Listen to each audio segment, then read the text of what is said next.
Good evening, नमस्कार, जोहार। स्वागत है आप सभी का आपके अपने यूट्यूब चैनल रामगढ़ एडुकेयर में। इस वीडियो में डिस्कस करने वाले हैं डॉक्यूमेंट्स के बारे में। कौन कौन से डॉक्यूमेंट्स आपको लगने वाले हैं at the time of admission, साथ ही साथ काउंसलिंग में कौन कौन से आपके डॉक्यूमेंट्स लगने वाले हैं। अगर कोई डॉक्यूमेंट मिसिंग है और किसी कारणवश नामांकन का जो डेट रहता है उस दिन तक अगर उपलब्ध नहीं हो पाता है, उस कंडीशन में आप क्या कर सकते हैं। बहुत ही महत्वपूर्ण वीडियो है, एक ही बार समझ जाइए ताकि डॉक्यूमेंट से रिलेटेड कोई भी डाउट आपके न रह जाए। तो सबसे पहले बात कर लेते हैं प्यारे साथियों काउंसलिंग की। तो काउंसलिंग में कोई भी डॉक्यूमेंट्स रिक्वायर्ड नहीं होता है, नो एनी डॉक्यूमेंट्स रिक्वायर्ड। यानी कि काउंसलिंग जो है आपका ऑनलाइन मोड में होता है, ऑफिशियल वेबसाइट से ही आपको ऑनलाइन काउंसलिंग करना होता है। काउंसलिंग में आपको प्रायोरिटी रखनी होती है, चॉइस फिल करना होता है यूनिवर्सिटी वाइज कॉलेजों का। जैसे ये एक बच्चा का है पिछले साल का, तो इन्होंने सिलो कानो यूनिवर्सिटी के अंदर में देखिए 7 कॉलेज चूज किए थे और 7 में से कौन सा कॉलेज आपको अलॉट होगा वो लिखा रहेगा राइट साइड में, अलॉटेड दिस कॉलेज। तो उसी कॉलेज में जाके एडमिशन लेना होता है।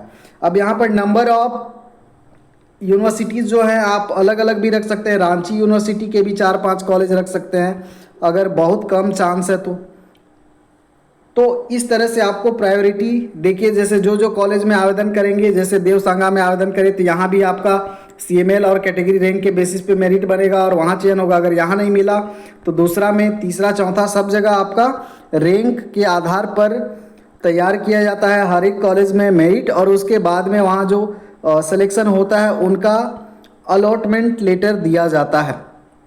तो ये 3, 4, 5 राउंड में काउंसलिंग होता है, तो इस पे हम लोग बाद में बात करेंगे। फिलहाल इस वीडियो का जो टॉपिक है, तो काउंसलिंग में आपको कोई भी डॉक्यूमेंट्स नहीं लगते हैं। अब आपको नामांकन के समय कौन से डॉक्यूमेंट लगते हैं वो आप लोग जान लीजिए। तो यहाँ पर बात कर लेते हैं पहले नंबर पे, original 10th certificate showing name, father's name and date of birth.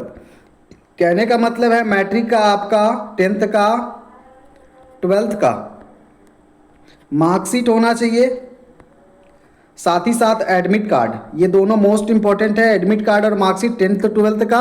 और अगर आपने पासिंग सर्टिफिकेट जो 1 साल 2 साल बाद आता है उसको भी निकाल लिए हुए हैं तो और बढ़िया है, और नहीं निकाले हैं तो जाके निकाल सकते हैं अपने स्कूल से या फिर इंटर कॉलेज जहाँ से भी आप 10th 12th किए हुए हैं।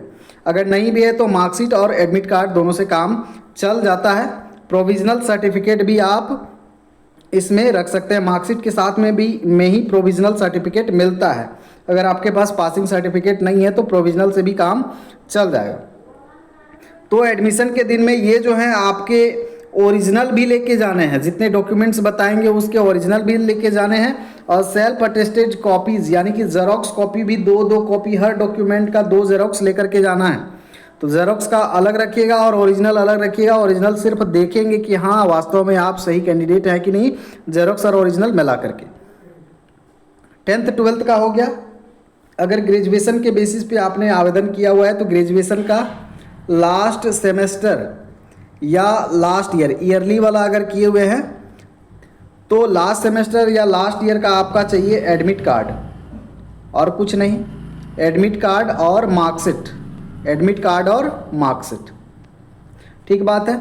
अगर पीजी के बेसिस पे फॉर्म भरे हैं तो पोस्ट ग्रेजुएशन का आपका एडमिट कार्ड और फाइनल मार्कशीट।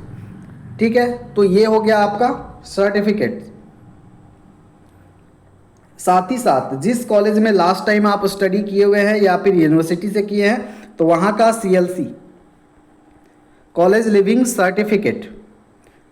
ठीक है, तो अगर ले लिए हैं, नहीं लिए हैं तो आप निकाल सकते हैं अपने कॉलेज से या फिर यूनिवर्सिटी से। अगर यूनिवर्सिटी चेंज कर रहे हैं, मान के चलिए पहले आप ग्रेजुएशन या पोस्ट ग्रेजुएशन रांची यूनिवर्सिटी से किए हैं और अभी नामांकन चाहते हैं विनोबा भावे यूनिवर्सिटी के कोई कॉलेज में, BEd कॉलेज में, तब आपको माइग्रेशन सर्टिफिकेट भी निकलाना होगा अपने यूनिवर्सिटी से। अगर BBU से किए हैं, रांची में चाहते हैं या विनोद बिहारी में चाहते हैं, सिदो कानो में चाहते हैं, यूनिवर्सिटी चेंज होगा तभी माइग्रेशन लगेगा। और अगर सेम यूनिवर्सिटी में आप कंटिन्यू करना चाहते हैं तो माइग्रेशन नहीं निकालना है। अगर BBU से ग्रेजुएशन पोस्ट ग्रेजुएशन किया और इसी में BEd भी करना है कि BBU का कोई कॉलेज में हम BEd करें तो माइग्रेशन नहीं निकालना है। रांची में पढ़े हैं रांची यूनिवर्सिटी और वहीं से करना है तो नहीं निकालना है, SKMU से किए हुए हैं तो नहीं निकालना है। सेम यूनिवर्सिटी के कोई कॉलेज में अगर नामांकन चाहते हैं तो माइग्रेशन का कोई ज़रूरत नहीं। अगर यूनिवर्सिटी चेंज कर रहे हैं कि आपका होम टाउन मान के चलिए रांची है, आप हजारीबाग में पढ़ते थे अब रांची में बीएड करना है, तब के केस में माइग्रेशन चाहिए होता है। लेकिन at the time of admission अगर उपलब्ध नहीं है तो आप सिंपल एक एप्लीकेशन देंगे नामांकन के समय कि हमें कुछ दिनों का समय दिया जाए, 1 महीना 1.5 महीने का समय दिया जाए, मैं जमा कर दूंगा जो भी डॉक्यूमेंट्स अधूरे हैं या मिसिंग है, उसके लिए समय दिया जाता है। तो बेखौफ रहना है, टेंशन बिल्कुल नहीं लेना, ठीक है। कैरेक्टर सर्टिफिकेट जब आप CLC लेने जाते हो तभी आपको मिलता है। मार्कशीट के 2 कॉपीज़, एडमिट कार्ड जो आप एग्ज़ाम लिखे हुए हैं उसका आपको रैंक कार्ड और उसका भी मार्कशीट मिलेगा। तो रैंक कार्ड और मार्कशीट साथ सेम ही चीज़ है। और आपका एडमिट कार्ड जो बीएड एंट्रेंस दिए हुए हैं उसका एडमिट कार्ड और रैंक कार्ड या मार्कशीट ये दोनों लगेंगे। साथ ही साथ अलॉटमेंट लेटर जब काउंसलिंग करेंगे तो जो कॉलेज मिलेगा उसका अलॉटमेंट लेटर आपको दिया जाएगा। तो ये 3 चीज़ें जो बीएड एंट्रेंस एग्जाम दिए हैं उसके लिए 3 चीज़ें आपको लगेंगी, एडमिट कार्ड, आपका रैंक कार्ड और अलॉटमेंट लेटर, ये 3 चीज़ें जो एंट्रेंस से संबंधित है। बाकी आपका मेडिकल सर्टिफिकेट ये बहुत ज़रूरी नहीं है, तो ये बन जाता है। कोई भी आप गवर्नमेंट अस्पताल जाएंगे आपको मेडिकल सर्टिफिकेट बन जाएगा, ईजिली एक फॉर्म मिलता है, साइन वगैरह करवा लीजिएगा। तो ये बहुत ज़रूरी नहीं है, ये भी आप अगर नहीं बनाए बाद में भी, और बहुत सारे प्राइवेट कॉलेज में तो मांगते भी नहीं है, अगर नहीं है तो बस काम चल जाता है ऐसे ही। तो ये बहुत ज़रूरी नहीं होता है।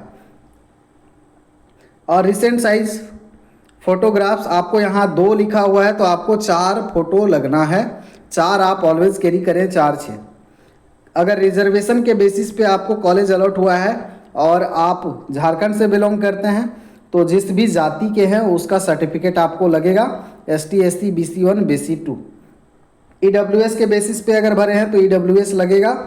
इनकम तो आपका और ये कास्ट और रेसिडेंशियल जो है आप लोग बार बार पूछते हैं कब का होना चाहिए। कास्ट और रेसिडेंशियल 2019 के बाद का बना हुआ है तो ये एक्सेप्टेड है, ये एक्सेप्ट हो जाएगा, कोई दिक्कत नहीं है। इनकम फ्रेश बनाना होता है तो एडमिशन के टाइम में अगर इनकम सर्टिफिकेट नहीं है तो भी चलेगा, लेकिन जब आप स्कॉलरशिप भरोगे तब ये आपको बनवाना होगा। ये आपके हित के लिए है ताकि आप स्कॉलरशिप का बेनिफिट ले पाओ और अच्छा खासा अमाउंट मिलता है। जितना आपका कोर्स में खर्च होता है उसका लगभग 90% स्कॉलरशिप के रूप में आपको मिल जाता है। तो ये डॉक्यूमेंट्स आप बना लें। एक होता है anti ragging certificate. Anti ragging certificate क्या होता है कि आप अपने कॉलेज में जब एडमिशन हो जाएगा तो किसी भी विद्यार्थी को या किसी भी ट्रेनी को परेशान नहीं करेंगे, तंग नहीं करेंगे, हिमलेट नहीं करेंगे। उसके लिए ये रैगिंग कि आप रैगिंग नहीं करेंगे अपने कॉलेज में, उसके लिए डिक्लेरेशन फॉर्म दिया जाता है। ये फॉर्म आप गूगल से डाउनलोड कर सकते हैं और आपको जो कोर्ट होता है डिस्ट्रिक्ट कोर्ट, वहाँ से कोई भी लॉयर को आप पकड़िए या एडवोकेट जो भी आपके कांटेक्ट में है, 100 रुपये लेंगे, वो करके दे देंगे। तो ये मेडिकल और ये एंटी रैगिंग ये at the time of admission बहुत इंपॉर्टेंट नहीं है। मेडिकल तो बहुत इंपॉर्टेंट नहीं है, लेकिन एंटी रैगिंग जब आप एडमिशन के लिए जाओगे तो आपको कॉलेज में ही दे दिया जाएगा। जिस कॉलेज में एडमिशन लेने जाएंगे वहीं पे आपको ये डिक्लेरेशन फॉर्म दे दिया जाएगा। आप 100-200 रुपये किसी लॉयर को पकड़ाओगे, वो आपको स्टाम्प मोहर करवा के आपको दे देगा। तो ये दोनों बहुत ज़रूरी भी नहीं है, नहीं भी है तो भी एडमिशन हो जाएगा। और अगर आपको बना के देना है तो उसके लिए आपको समय भी प्रॉपर दिया जाएगा, तो आपको टेंशन नहीं लेना है। आधार कार्ड, बस इतना ही। तो मोस्ट इम्पॉर्टेंट जो है आपके एजुकेशनल डॉक्यूमेंट्स हैं, ठीक है। एजुकेशनल डॉक्यूमेंट्स हमने डिस्कस कर दिया है।